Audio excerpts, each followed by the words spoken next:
বিশ্বনবী বলেছেন সবচেয়ে বড় চোর নামাজ চোর।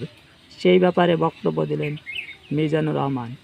বক্তব্যটি সম্পূর্ণ শুনুন আর শেয়ার করে লক্ষ লক্ষ মানুষকে শোনার সুযোগ করে দেন, আর আপনার শেয়ারের মাধ্যমে লক্ষ লক্ষ সোয়াবের অংশীদার হন।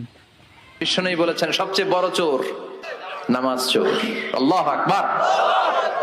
সাহাবারা বললেন, ইয়া রাসূলুল্লাহ, ইয়া হাবিবাল্লাহ, নামাজের মধ্যে কেমন করে চুরি করে? নামাজে তো চুরির সুযোগ নাই। বিশ্বনবী বললেন, রুকু সিজদার মধ্যে চুরি করে।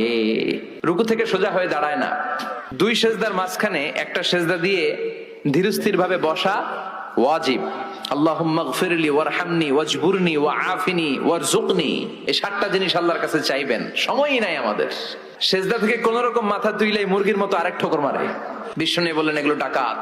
এগুলো কি? এরা নামাজ নিয়ে চুরি করে, ডাকাতি করে।